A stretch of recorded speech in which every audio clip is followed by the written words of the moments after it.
So this is a story about Afghanistan, and it's a story about me, but equally it's a story that would be well understood by many of the thousands of young men and women who served in Iraq or Afghanistan over the past decade.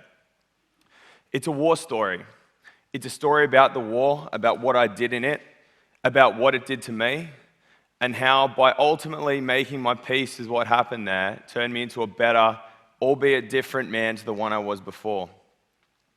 But first things first, I loved combat. I absolutely loved it. You're not supposed to say that. It makes people really uncomfortable. To be honest, sometimes it makes me really uncomfortable. But if you don't understand that part, you won't understand anything that follows. I was a platoon commander. I was young, fresh out of military college, and as you can see, I faced the not inconsiderable burden of looking even younger. And I was in command of a reasonably formidable bit of combat power. I was the officer commanding of 2 platoon team combat team task in the 7th Battalion, the Royal Australian Regiment Battle Group in Southern Afghanistan. I was in command of 50 men and 7 armoured vehicles. And if you have trouble conceptualising that in your mind, this is what we looked like squeezed into a photo. The best organisation I ever had the privilege to be a part of. The responsibility on my shoulders was enormous. Responsible for aspects of national strategic policy, responsible for men's lives, for decisions over life and death. And not everyone rises to it. People do fail, and those consequences can be disastrous. It doesn't come with magical powers. Most of the time, you're barely keeping up, constantly seconds from disaster. But it was a great job. War is intoxicating and it's terrible and it's all-consuming, but it's got a beauty that you could never understand if you hadn't done it yourself. The comradeship that people who've fought know can only be forged in battle. A return to an appreciation of small moments, like taking your boots off after a long patrol, or a cup of tea, or a hot shower. But sometimes moments can cast very long shadows, and that was certainly the case for me. When I look back with hindsight, it's very difficult for me to pinpoint the moment exactly that would change everything forever, but I can make a pretty reasonable guess. On the 28th of December 2008, I was in command of a patrol in the Chora Valley in southern Afghanistan. And we'd been on foot for about 4 hours chasing a shadowy and elusive enemy. And it was tiring and difficult and dangerous work. And we came to an aqueduct and it was a decision point. And in retrospect, it was all kind of literary that my crossing the Rubicon moment ended up with the physical crossing of a body of water. But the decision I had to make was, would we cross over one more field or would we turn back and start again tomorrow? And young and keen and full of bias for action and a desire to get after the enemy, I said, no, we'll go across just one more field. And we started across the field, but weren't able to withdraw back. Very quickly, we were ambushed severely from the front and the flank. And I have vivid memories of going to ground and the whip of bullets past my ear and the dirt kicking up as our position was raked by machine gun fire. And for the shortest instant that felt like an eternity, all the sound went down, and my field of vision narrowed and blackened in, and time seemed to basically stand still. And I absurdly lay there in the dirt in a field in southern Afghanistan thinking, well, this is pretty bloody average, actually. I'm about to get shot in the face, and I just hope it doesn't work. But quickly, snap, and straight back, and the sound's back, and your vision comes out, and time's moving quickly again, and you realize you've got all these young men looking at you to make a decision. What are we going to do now, boss? And so we got up and we fought forward. Very shortly afterwards, one of my soldiers, while he was changing his fire position, was shot through both legs and was grievously wounded. In an act of uncommon valor that I saw all too commonly, one of his mates went out into the open field under fire, dragged him back into an aqueduct, and put tourniquets on his legs underwater thus giving us a time period with which to save his life. And the next couple of hours was a frantic battle up to grenade range to get this young man to the safety of a helicopter and a hospital. And we achieved that task because the men under my command fought supremely bravely, and I was able, and the other commanders under me were able to block out the emotions and to do our jobs and to execute our mission. We'd fought before, but not like that, not at that intensity and not for that length. When we got back to the platoon position that night, I walked around to talk to the guys just to see how they were doing. And because they're people, people react in different ways. And some guys had the jocular bravado and the sort of gallows humor that soldiers know is sometimes the only way of making something completely unbearable, just barely bearable. But some guys are more quiet. They stared distantly out into space and clutched their cigarettes close to their chests. Very young men who'd aged a decade and a day. And I went back to my sleeping bag and I slept deeply. Basically, the last time I've had a good night's sleep in 6 years. But this story isn't really about the war in that way. It's not about the contacts and the bullets and the IEDs or the blood and the death in the mountains. It's about what happened afterwards. It's about the war's shadow. When I first got home from Afghanistan, I was flying. I felt like my experience of combat leadership was an incredible gift that allowed me to sort of rise above the triviality and banality of day-to-day life. I felt like I was Hemingway without the violent depression. And as you'll see, unintentional irony is a recurring theme. And so, in the end, I was surprised when things started to change, but I shouldn't have been, because it wasn't like I wasn't warned.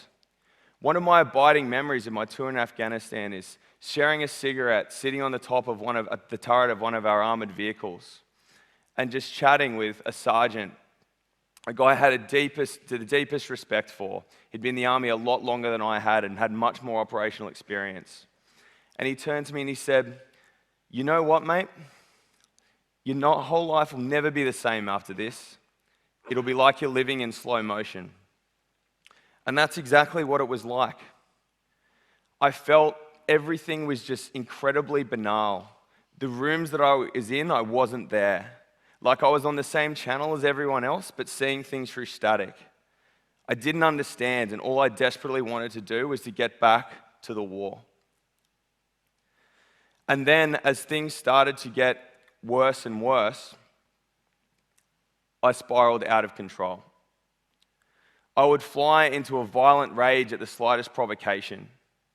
My incredibly tolerant wife had to put up with the bottles of wine I'd take to bed with me to get some, albeit tortured, sleep.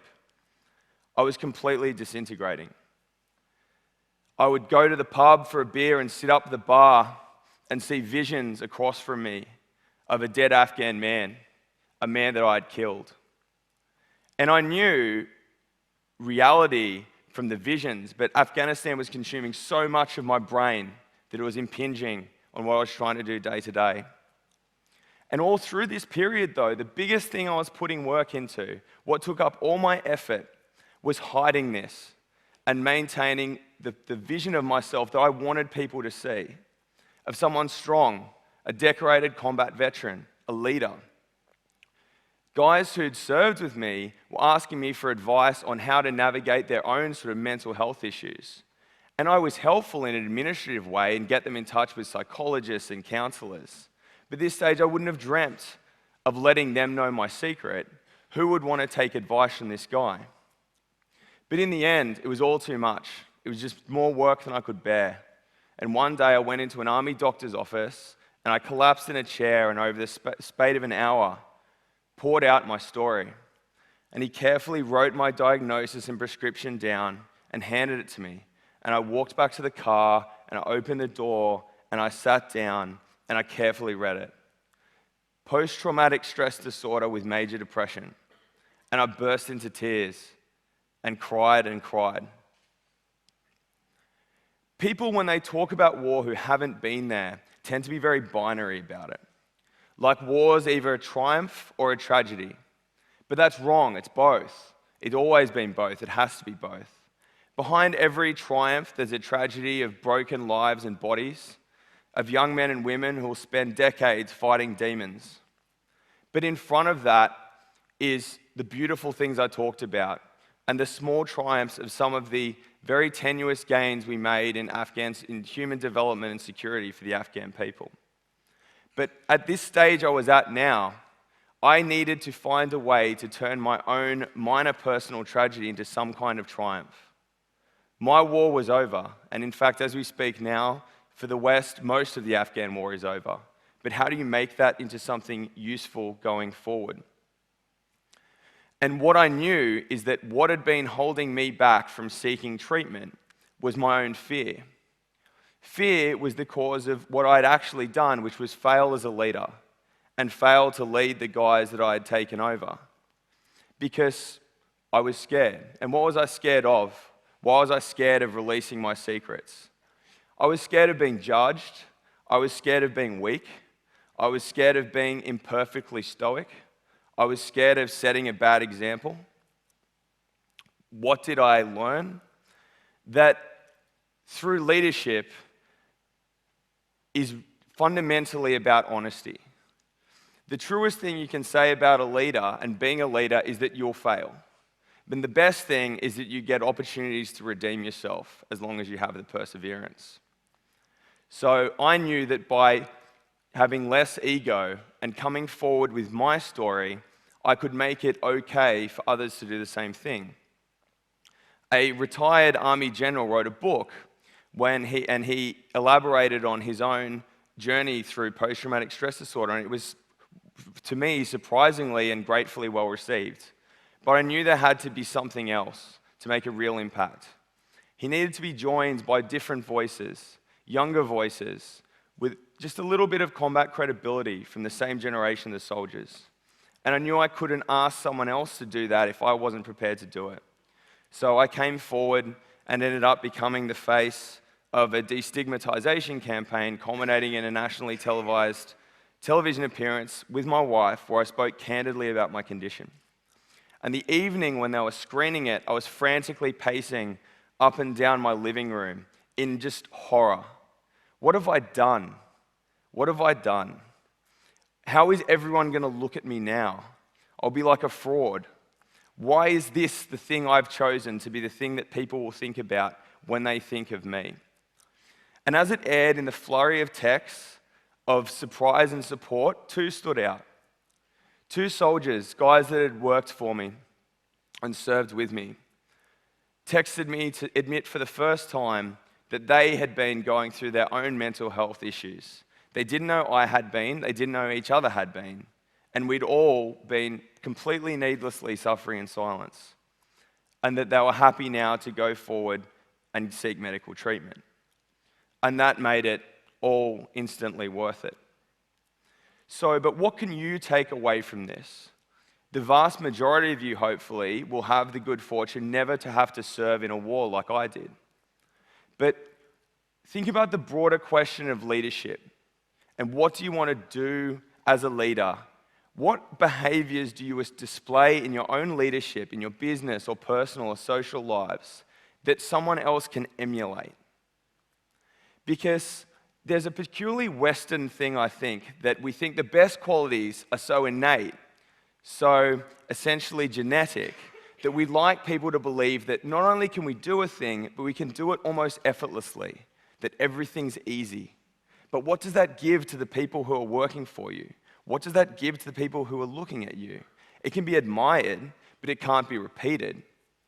Maybe the most powerful domain in which you can exercise leadership is in the things that you find peculiarly difficult, but have still managed to achieve a degree of success. Don't hide that. Leave your ego behind. Make your leadership about the led and not about the leader. And then you're offering the people who are looking to you a ladder to climb up, and you're not just building a pedestal for yourself to stand on and be admired. And so, where do I sit now? As I reflect on my experience, a kaleidoscope's as neat a metaphor as any. Because a kaleidoscope's a tube that's filled with broken glass and gems, offcuts, pieces that aren't good for anything, the broken stuff. But when the white light, the normal light, the natural light, shines through it, it refracts very slightly, and the result is as surprising as it is beautiful. So I offer a different perspective, and maybe that's enough. I'm still a little bit broken, but I'm stronger around my scars, and my only hope is that through what I do and many, many others, we can get to a stage where all my brothers and sisters in arms can come home in mind and spirit as they already have done in body. Thank you.